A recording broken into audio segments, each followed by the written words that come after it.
नमस्कार साथीहरू, आशिक info YouTube च्यानलमा तपाईँलाई हार्दिक स्वागत छ। साथीहरू, प्रिभियस भिडियोमा हामीले कम्पनीज एक्टको रिभिजन गरेका थियौँ र आज पनि हामीले कम्पनीज एक्टकै रिभिजन गर्छौँ। ठिक छ। सो यो रिभिजन तपाईँको इक्जाम ओरिएन्टेड हुनेछ। सो प्लिज यसलाई एकदम ध्यान दिएर सुन्नुहोला। आज हामी सेक्सन 27 देखि स्टार्ट गर्नेवाला छौँ। सो सबभन्दा पहिला हामी सेक्सन 27 पढ्छौँ। Shares and debenture. Section 27 face value of share and application. अब यसले के भन्छ त, सेयरको चाहिँ फेस भ्यालु कति राख्ने या त कति हुन्छ र त्यसको लागि चाहिँ के गर्नुपर्छ भन्ने कुरा चाहिँ यसमा गर्छ है। The face value of shares of a private company shall be as specified in the its article of association. Private कम्पनीको यदि बारेमा कुरा गर्ने हो भने यसले एओएमा जति लेखेको हुन्छ त्यति नै फेस भ्यालु यसको रहन्छ। The face value of a shares of a public company shall be 50 rupees per share or shall be equivalent to such amount exceeding 50 rupees as is divisible by the figure 10 as provided in the memorandum of association and articles of association। यसले के भन्छ त, public कम्पनीको चाहिँ value of face value of share कति रहन्छ अरे 50 या त त्योभन्दा बढी पनि हुन सक्छ, 50 भन्दा बढी पनि हुन सक्छ, तर त्यो अमाउन्ट चाहिँ 10 ले डिभिजिबल हुनु पर्यो। यसको मतलब 60 हुन सक्छ, 70 हुन सक्छ, 80 90 100 हुन सक्यो है, तर त्यो चाहिँ के हुनुपर्छ अरे 10 ले डिभिजिबल हुनुपर्छ। जुन अमाउन्ट चाहिँ मेमोरेन्डममा या त आर्टिकल अफ एसोसिएसनमा लेखेको हुनुपर्छ। In inviting an application by a public company for the subscription of its shares, no amount exceeding 50% of the face value of its share shall be demanded with the application। यसले के भन्छ त कि public कम्पनीले application जब invite गर्छ नि सेयरको लागि, त्यति बेला चाहिँ फेस भ्यालु अफ सेयरको 50% भन्दा बढी है, फेस भ्यालु अफ सेयरको 50% भन्दा बढी चाहिँ एप्लिकेसनमा डिमान्ड गर्न पाउँदैन। ठिक छ। Provided however that in raising capital by company which has been in operation since at least 3 years ago by publishing its audited fiscal statement for its last 3 years at the time of publication of its prospectus, this provision shall not be applicable। यसले के भन्छ भन्दाखेरि कि capital raise गर्ने बेलामा त्यो company जुन company चाहिँ 3 साल पहिल्यैदेखि अपरेसनमा छ र त्यसले आफ्नो अडिटेड फाइनान्शियल स्टेटमेन्ट 3 सालको पब्लिस पनि गरेको छ भने त्यसले चाहिँ के गर्न सक्छ त, एप्लिकेसनकै बेला 100% अमाउन्ट मगाउन सक्छ, नत्र अरू कम्पनीले चाहिँ पाउँदैन। ओके। त्यसपछि a person who intends to subscribe the shares of a public company has to make an application in the format as prescribed. अब त्यस्तो पर्सन जसले चाहिँ कम्पनीको सेयरलाई सब्सक्राइब गर्न खोजेको छ त्यसले चाहिँ एउटा प्रिस्क्राइब्ड गरिएको फर्मेटमा एप्लिकेसन पठाउनु पर्ने हुन्छ। ठिक छ। सो यो थियो हाम्रो के सेक्सन 27। अब चाहिँ हामीसँग सेक्सन 28 र मैले तपाईलाई फर्स्ट उसमै पार्टमै भनेको थिएँ कि हामी कम्पनीज एक्टको मात्रै इम्पोर्टेन्ट सेक्सनहरूको चाहिँ रिभिजन गर्नेवाला छौँ। सो आज पनि हामीले इम्पोर्टेन्ट सेक्सनहरू मात्रै रिभिजन गर्छौँ है, यताउताको सेक्सनलाई चाहिँ हामीले ध्यान दिनेवाला छैनौँ। सो अर्को important section 28 allotment of shares. अब सेयर अलटमेन्टको कुरा है। For a public company invites the general public to apply for the subscription of its shares, it shall allot the shares and give the shareholder a notice in the format as prescribed within a maximum period of 3 months after the date of closure of share issue। यसले के भन्छ, simply बुझ्ने हो भने public कम्पनीले चाहिँ share issue जुन गरे हुन्छन् त्यसको डेट चाहिँ क्लोज भइसकेपछि 3 महिनासम्ममा चाहिँ त्यसले के गर्नुपर्छ त, अलर्ट गरिसक्नु पर्छ। सेकेन्डमा provided however that in cases where at least 50% of the total share issued publicly cannot be sold, failing a guarantee or underwriting agreement on the subscription of at least 50% of the publicly issued shares, no share shall be allotted। यसले के भन्छ कि यदि कुनै कम्पनीको 50% जति share issue गरिएको छ त्यसको 50% भन्दा कम यदि सेयर चाहिँ सब्सक्राइब भएको छ भने है, 50% भन्दा कम सब्सक्राइब भएको छ भने त्यस्तो केसमा चाहिँ के गर्नुपर्छ त, सेयर अलर्ट गर्नु पर्दैन। थर्डमा, if the company makes an application explaining the reasons for failure to allot shares within the time limit of set forth in subsection 1, माथि जुन सबसेक्सन लेखेको छ नि 3 महिना, त्यति 3 महिनाको भित्र चाहिँ उसले सेयर अलर्ट गर्न सकेन रे है भनेपछि अब उसले चाहिँ के गर्नुपर्छ त, एउटा एप्लिकेसन फाइल गर्नुपर्छ। ठिक छ। एप्लिकेसन फाइल गर्नुपर्छ कसलाई फाइल गर्नुपर्छ त, ओसिआरलाई 7 दिनभित्र है, त्यो टाइम लिमिट सकिएको 7 दिनभित्र चाहिँ के गर्नुपर्ने हुन्छ त, एप्लिकेसन फाइल गर्नुपर्छ ओसिआरलाई। And the office may extend the time limit for up to 3 months for the allotment of shares. अब ओसिआरले चाहिँ अझै 3 महिनाको टाइम उसलाई दिन सक्छ। If the shares cannot be allotted even within such extended time limit, र यदि उसले जुन 3 महिना थपिएको छ त्यसमा पनि यदि उसले सेयर अलट गर्न सकेन भने कम्पनीले सेयर अलट गर्न सकेन भने the company may allot such shares through negotiation or any other method. त्यसपछि चाहिँ त्यो कम्पनीले नेगोसिएसन वा त अरू कुनै मेथडद्वारा चाहिँ सेयर अलट गर्नुपर्छ। If the allotment of shares cannot be made even within the time limit as referred to in subsection 1 or 2, माथि जुन 3 महिनाको टाइम सुरुमा दिएको छ र उसलाई एडिसनल जुन 3 महिनाको टाइम दिएको थियो त्यति टाइम भित्रमा चाहिँ उसले सेयर अलट गर्न सकेन। The amount received for the subscription of shares as well as interest thereon as prescribed from the day of expiration of such limit to the date of refund of such amount shall be refunded। है भनेपछि हामीले के कुरा गर्यौं कि number 1 मा जुन 3 महिनाको टाइम छ त्यो 3 महिना भित्रमा या त उसलाई जुन एडिसनल टाइम 3 महिनाको दिएको छ त्यो टाइम भित्रमा चाहिँ उसले यदि सेयर अलट गर्न सकेन भने जुन पैसा चाहिँ उसले पाएको छ नि त्यो पैसा प्लस उसले चाहिँ इन्ट्रेस्ट पनि तिर्नुपर्ने हुन्छ। इन्ट्रेस्ट कहिलेदेखि कहिलेसम्मको तिर्ने त जुन टाइम चाहिँ एक्सपायर भएको दिनदेखि लिएर पैसा रिफन्ड गरेको दिनसम्मको इन्ट्रेस्ट चाहिँ उसले पे गर्नुपर्ने हुन्छ। If the funds are insufficient to refund the amount required to be refunded pursuant to subsection 3, the shortfall amount shall be borne by the promoters personally। त रिफन्ड गर्ने बेलामा जति पैसा चाहिँ इन्सफिसियन्ट हुन्छ नि जति पैसा पुग्दैन नि रिफन्ड गर्नलाई हो त्यो पैसा चाहिँ कसले बियर गर्नुपर्छ रे प्रोमोटरहरूले पर्सनली बियर गर्नुपर्ने हुन्छ।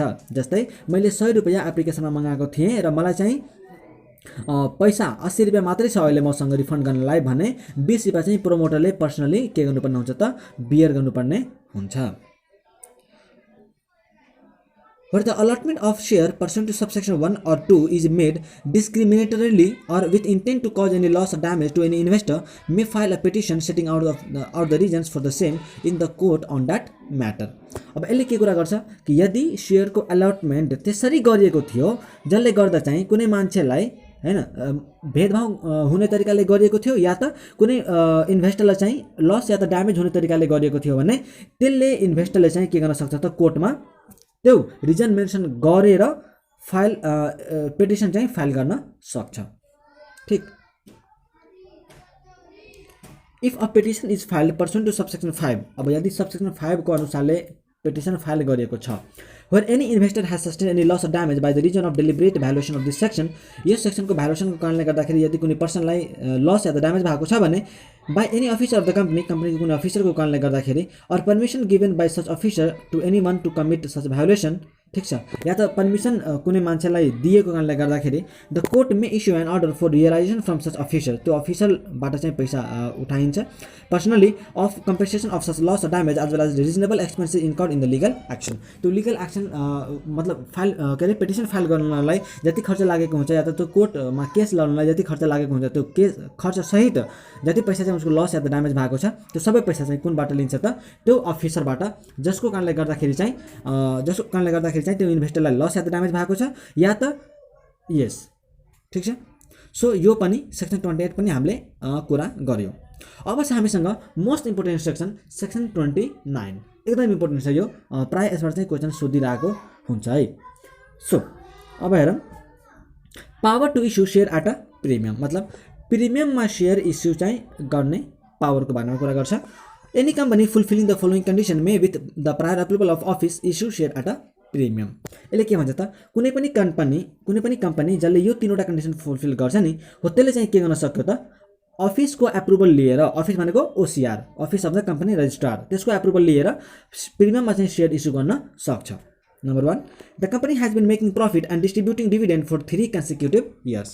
कम्पनीले चाहिँ के गर्नुपर्छ रे लगातार 3 वर्षदेखि चाहिँ के गर्नुपर्छ प्रॉफिट कमाएको हुनुपर्छ र डिभिडेन्ड पनि डिस्ट्रिब्युट गरेको हुनुपर्छ। The companies net worth exceeds it's total liabilities कम्पनीको चाहिँ नेट वर्थ के हुनुपर्छ रे टोटल लायबिलिटीज भन्दा बढी हुनुपर्छ। The company general meeting has decided to issue share at a premium र कम्पनीको चाहिँ जनरल मिटिङले पनि प्रिमियममा इस्यु गर्न चाहिँ डिसिजन लिएको हुनुपर्छ। सो यो तीनवटा के कन्डिसन चाहिँ फुलफिल हुनुपर्छ यदि कुनै पनि कम्पनीले प्रिमियममा शेयर इस्यु गर्न खोजेको छ भने। Where the shares are sold at a premium pursuant to subsection 1, a sum in excess of the face value out of the proceeds thereof shall be deposited in a premium account to be open to that effect। अब यसले के गर्छ यदि प्रिमियममा तपाईले कम्पनीले चाहिँ share sold गरेको छ भने फेस भ्यालु भन्दा बढी जति अमाउन्ट हुन्छ नि मतलब प्रिमियमको जति अमाउन्ट हुन्छ नि हो त्यसलाई चाहिँ सेपरेट प्रिमियम अकाउन्ट बनाएर त्यसमा चाहिँ ट्रान्सफर गर्नुपर्ने हुन्छ। त्यसपछि the company may use the money in account as referred to in subsection 2 in the following act। So अब जुन प्रिमियमको अमाउन्ट हामीले रिसिभ गरेका छौँ, जस्तै फेस भ्यालु 100 थियो र हामीले 120 रुपियाँ मगायौँ भने 20 बाद हाम्रो प्रिमियम हो। त एउटा सेयरमा 20 पर्छ भने 1 लाखमा सपोज 2 करोड भयो, 20 लाख भयो।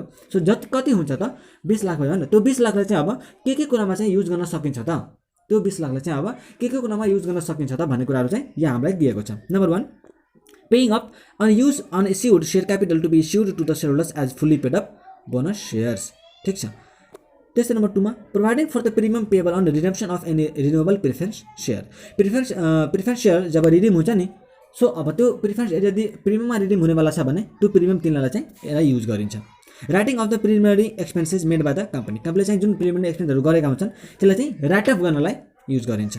Bearing or reimbursing the expenses of or the commission paid or discount allowed on any issue of shares of the company issue गर्ने बेलामा यदि तपाईँलाई कुनै डिस्काउन्ट या त कमिसन या त कुनै खर्च बियर गर्नुभएको छ भने त्यति बेला पनि त्यो प्रिमियमबाट अमाउन्ट युज गरिन्छ। In making a request for approval of the office to issue share at a premium pursuant to subsection 1 the audited financial statement for the 3 years shall be provided to the office.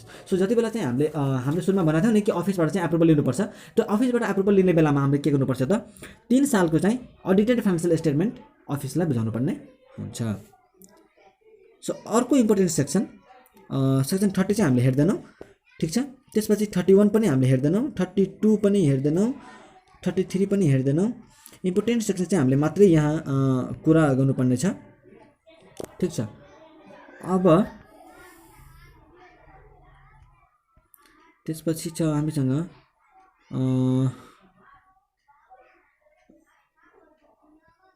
यो कुरो section 36। ठिक छ। अब हामी section 36 का बारेमा कुरा गर्छौँ। Agreement to be concluded between debenture trustee and company. ठिक छ। जब डिभेन्चर इस्यु गर्छ नि कुनै कम्पनीले, हो त्यतिखेर चाहिँ कम्पनीले डिभेन्चर ट्रस्टीद्वारा मात्रै डिभेन्चर इस्यु गर्न सक्छ र त्यसले चाहिँ डिभेन्चर ट्रस्टीसँग एउटा एग्रिमेन्ट गर्नुपर्ने हुन्छ। सो त्यो एग्रिमेन्टको बारेमा अब यसले कुरा गर्छ। हेरौँ। An agreement has to be concluded between the company issuing debentures and a debenture trustee acting as the trustee for the protection of the interest of debenture holder in respect of the debenture to be raised by such company.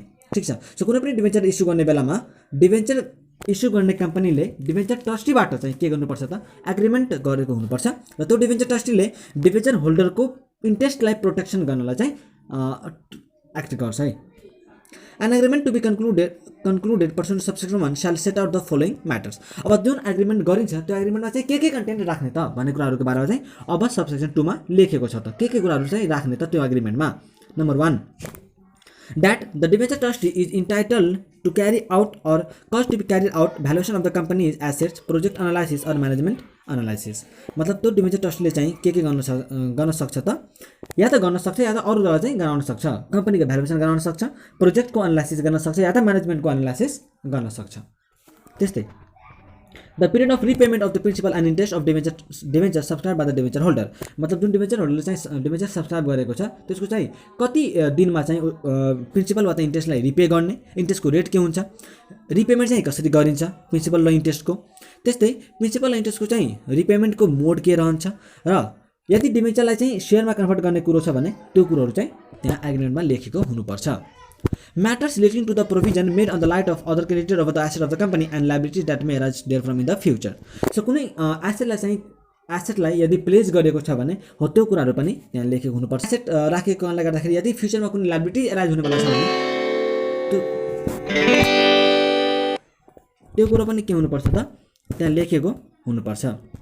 त्यसपछि a provision that in the case of violation or non-fulfillment of the terms mentioned in the agreement for any other reasonable reason, if it is required to take the control of financial transaction of the company or to take position if the security as referred in the agreement, the debenture trustee may take in his or her possession the assets of the properties of such company to the property that he has taken as the security of guarantee or hold the security of guarantee with himself or herself or sell the same by auction or in any other appropriate manner. यसको simply बुझ्ने हो भने यदि कुनै कुरा चाहिँ कम्पनीले मानेन भने त्यो केसमा चाहिँ कम्पनीले त्यो कम्पनीको चाहिँ फाइनेन्सियल ट्रान्जेक्सन आफ्नो कन्ट्रोलमा लिने र त्यहाँ भएको चाहिँ प्रोपर्टीहरूलाई आफ्नो पोजिसनमा लिएर त्यसलाई चाहिँ बेच्न पनि सक्ने या त अरू कुनैद्वारा चाहिँ त्यसलाई ट्रिटमेन्ट गर्न सक्ने कुरा पनि एग्रिमेन्टमा लेखेको हुनुपर्छ। Procedure for payment by the company of service charge and other direct expense of the debenture trustee. मतलब कसरी चाहिँ त्यो कम्पनीले चाहिँ त्यो सर्भिस चार्ज र अरू कुनै डाइरेक्ट एक्सपेन्सेसहरू जुन चाहिँ डिभेन्चर ट्रस्टीले इन्कर गर्छ त्यो चाहिँ कसरी पे गर्छ त त्यो कुराहरू that the debenture trustee shall not be liable to any loss or damage caused to the company or the debenture holder from any act done by the trustee in that capacity. debenture trustee ले आफ्नो काम गर्ने दौरानमा यदि कुनै काम गरेको छ र त्यसको कारणले गर्दाखेरि यदि कम्पनीलाई या त डिबेन्चर होल्डरलाई चाहिँ कुनै लस या त ड्यामेज भएको छ भने त्यो डिबेन्चर ट्रस्टी चाहिँ लायबल हुँदैन भन्ने कुरा पनि एग्रिमेन्टमा लेखेको हुनुपर्छ. That in the event of occurrence of any circumstances necessitating that the liquidation of the company, मतलब कुनै त्यस्तो सर्कमस्टान्स आयो जुन सर्कमस्टान्समा चाहिँ कम्पनीलाई लिक्विडेट हुनुपर्छ भने the debenture trustee is entitled to take such legal action or as may be taken in behalf of the debenture holder and exercise the power of the debenture holder. So debenture holder को right protect गर्नलाई, interest protect गर्नलाई जे कुरा चाहिँ गर्नुपर्ने हुन्छ, legal action लिनुपर्ने हुन्छ भने त्यो कुरो चाहिँ उले लिगल एक्सन लिन सक्छ र debenture holder को चाहिँ पावर एक्सरसाइज गर्न सक्छ debenture ट्रस्टीले. Other necessary matter on the protection of the interest of debenture holder. debenture holder को इन्ट्रेस्ट प्रोटेक्सन गर्नलाई अरु कुनै कुराहरु गर्नुपर्ने छ भने त्यो कुराहरु पनि त्यहाँ लेखेको हुनु पर्छ. त्यसपछि the debenture trustee may for the protection of the interest of debenture holder take security of the assets of the company and gets the security registered in his name pursuant to the prevailing law. So debenture trustee ले debenture होल्डरको interest protection गर्नलाई एसेटहरूलाई चाहिँ के गर्न सक्छ त आफ्नो सेक्युरिटीमा लिन सक्छ र त्यसलाई चाहिँ आफ्नो नाममा पनि रेजिस्टर गर्न सक्छ. Prior to taking of subsection 3, the debenture trustee may, if he or she deems necessary, also carry out or cause to be carried out the calculation of the property or assets to take in as security and the project analysis of management analysis of the company. After the conclusion of an agreement between a debenture trustee and a company pursuant to this section, such company has to obtain the approval of the debenture trustee if any. After the conclusion of an agreement between debenture trustee and company pursuant to this section, such company has to obtain the approval of the debenture trustee if any. So the agreement को conclusion भइसकेपछि चाहिँ कम्पनीले के गर्नुपर्छ त यो section अन्तर्गत के गर्नुपर्छ त डिबेन्चर ट्रस्टीबाट चाहिँ अप्रुभल लिनुपर्ने हुन्छ यदि कुनै छ भने. ठीक छ. सो यो भिडियोमा हामी सेक्सन 36 सम्म मात्रै रिभिजन गर्छौं. अर्को भिडियोमा चाहिँ हामी यो भन्दा अगाडि रिभिजन गर्नेछौं. आजलाई हामी यति नै गर्छौं. Thank you so much. Take care. Bye by.